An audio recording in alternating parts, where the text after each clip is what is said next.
So what's up guys, it's here by Nino Workwatch, and welcome to my Season 2 Black Ops 6 settings / Warzone settings. People were always curious, Hero, what are your new updated settings? How do you aim so well? And that's what this video is mostly for, and as well as, identifying any new settings that could be, added here within Season 2 as well. So if you guys are excited to see my best controller settings, graphic settings, audio settings, see how I play the game and perfect your aim here within Black Ops 6 and Warzone, then make sure you guys drop a like, subscribe if you're new, and turn on those post notifications. On this channel, I'm known for dropping high kill multiplayer gameplays, as well as giving tips and tricks and entertaining content all around. So enjoy the content. Really do appreciate your presence here. And with all that being said, let's go ahead and talk about these settings. So starting things off, we got the button layout of bumper jumper tactical flipped, and the way you flip it is you swap L1 R1 with L2 R2. That's just the way I like to play.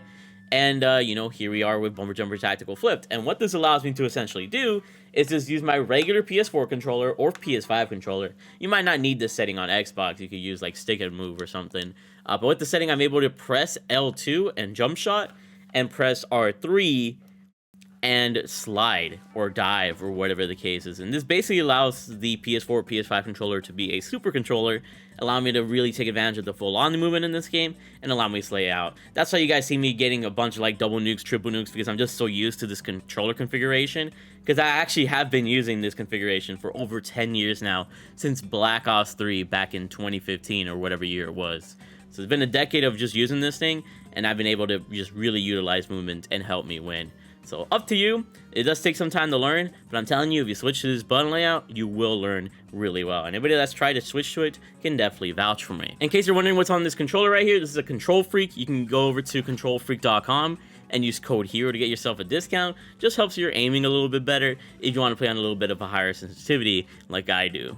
Just thought I'd plug it. Moving on, we got the stick layout preset at default. Our horizontal and vertical stick sensitivities are at 1.95. I used to play on 8.8 or 9.9 back when they had the older sensitivities, and this is pretty much around there, and I played pretty well with these. But of course, you can feel free to adjust them slightly, 1.9 or a 2.0 or whatever the case is, or any number in between. Simplified controls preset off. Any presets are off. Bumper ping off. Controller vibration off. And keep in mind, not every system will say bumper jumper tactical flipped. I think it might say like L1 button jumper or something like that. So that's probably the controller layout on console, I believe.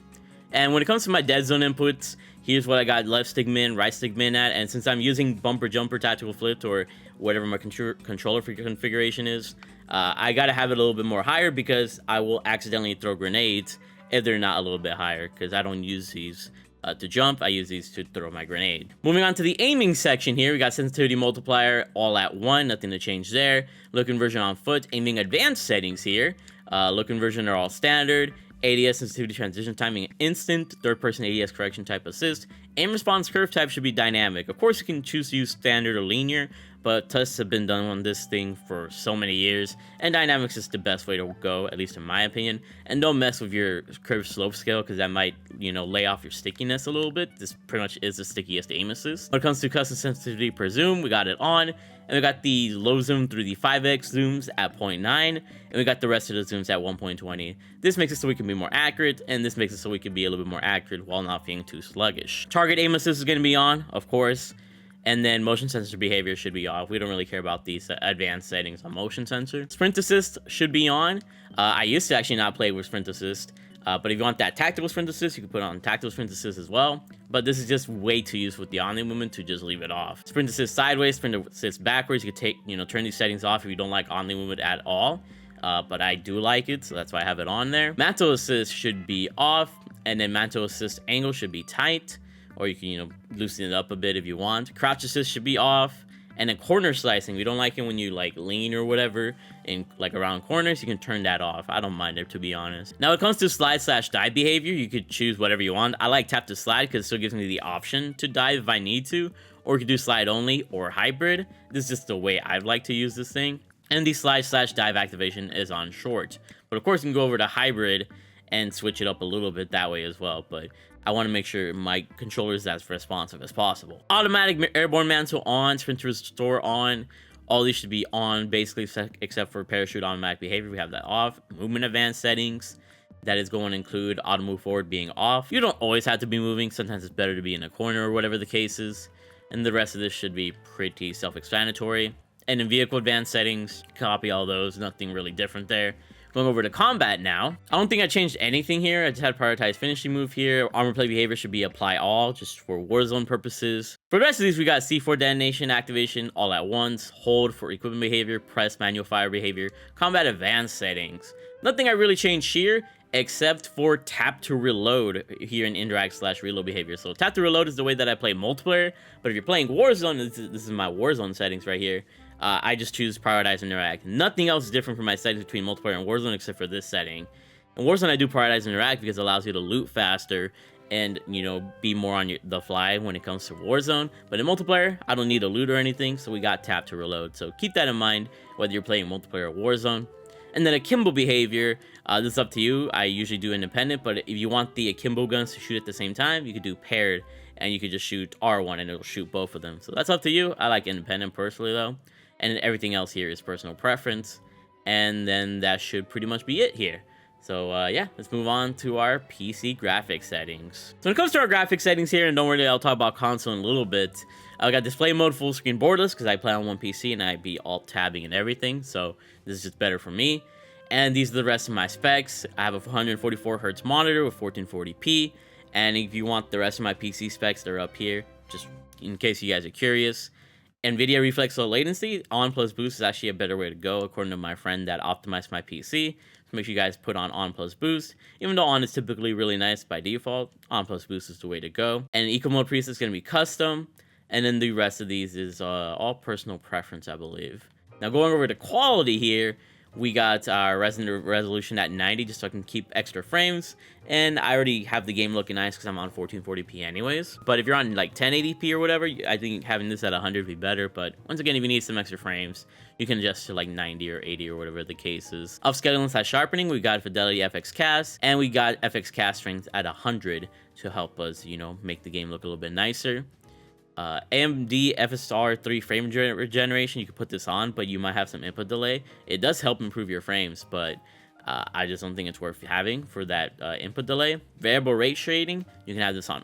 And then the rest of these settings are going to help improve our frames and keep the game looking nice. Texture resolution low, texture filter anisotropic, normal, depth of field off, detail quality low, particle resolution very low, bullet impacts on, persistent effects off, shutter quality low, on-demand texture streaming minimal, local texture streaming quality low, and these are the settings in case you guys are curious.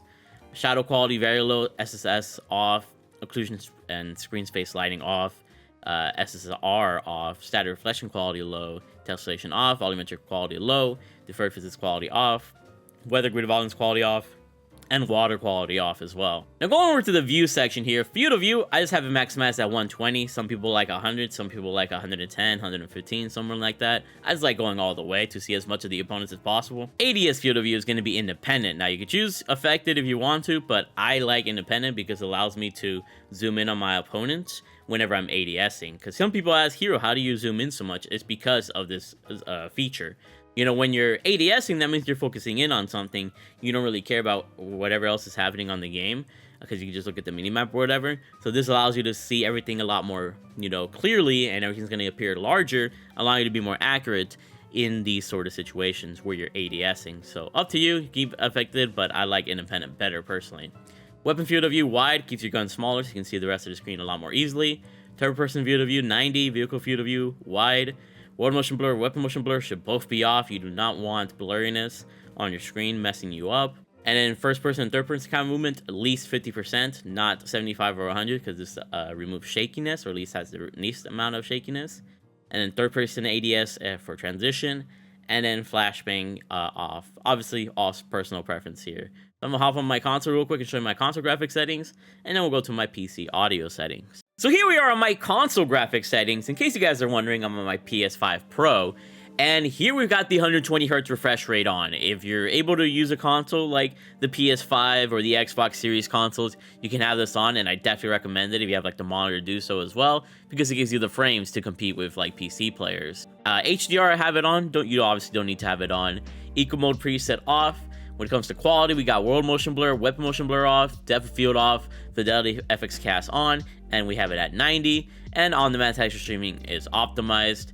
And these are the amounts that I have. For our field of view, we got 120 FOV, independent, and weapon field of view wide so we can see as much of the screen as possible because it makes our gun smaller. If you want to see explanations for these, check out the PC graphics settings section. It's the same thing here. Third person field of view 90 and vehicle field of view wide.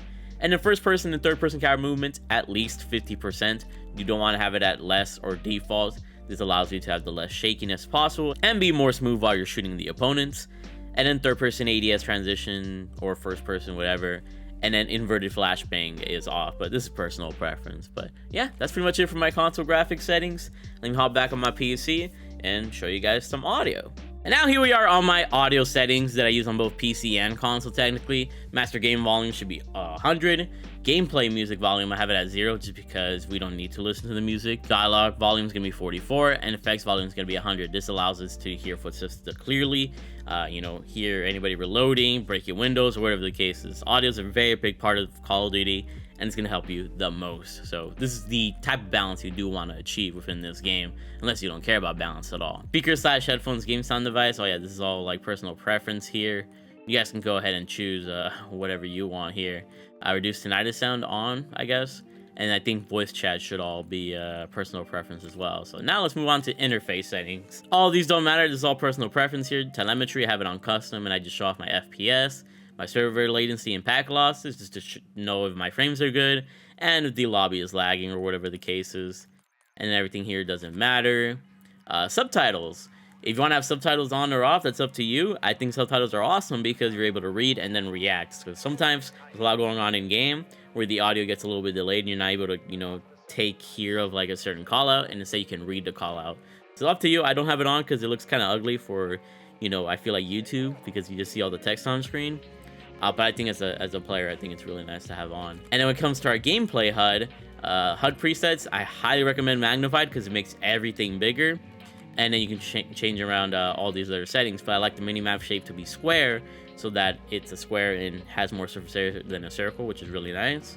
And the rest of these are kind of like your own personal preference, in my opinion. You can also change the colors around. But that's typically what I do when it comes to my minimap preferences. Once again, minimap shape square should be the way to go over circle. Minimap rotation on, radar off, compass type minimap. And then the rest of these are personal preference. Crosshair, I have it on static, or you could do standard dot, but I think static's a little bit better. And then I choose to have the crosshair dot on and have it at largest, crosshair spread on, crosshair opacity at 100, and you can choose to have a color. I think just white's fine, but some people like doing purple. I just feel like the white stands out more than the other ones, but that's up to you. Again, personal preference. And then the rest of this should be personal preference once again. But yeah, there you guys go. Those are my best settings for Season 2. Let me know if these help you in any way. That's how I aim, that's how I play, that's how I see the game. Especially these HUD presets, they go really in depth with helping me see the minimap, especially because the minimap's so large and just really helps me. So make sure you guys drop a like, subscribe, turn on those post notifications. Feel free to follow me on Twitch at twitch.tv/MyHeroHero to see some Season 2 content live. And subscribe to My Hero Shorts YouTube live stream channel if you want to see me do short form content, and also go live stream on there as well. And I also upload on TikTok at tiktok.com/MyHeroHero. Really appreciate all of the support. Hopefully this video wasn't too long. And I'm going to be having some banger videos on Season 2 here. I really freaking love you all, and stay amazing.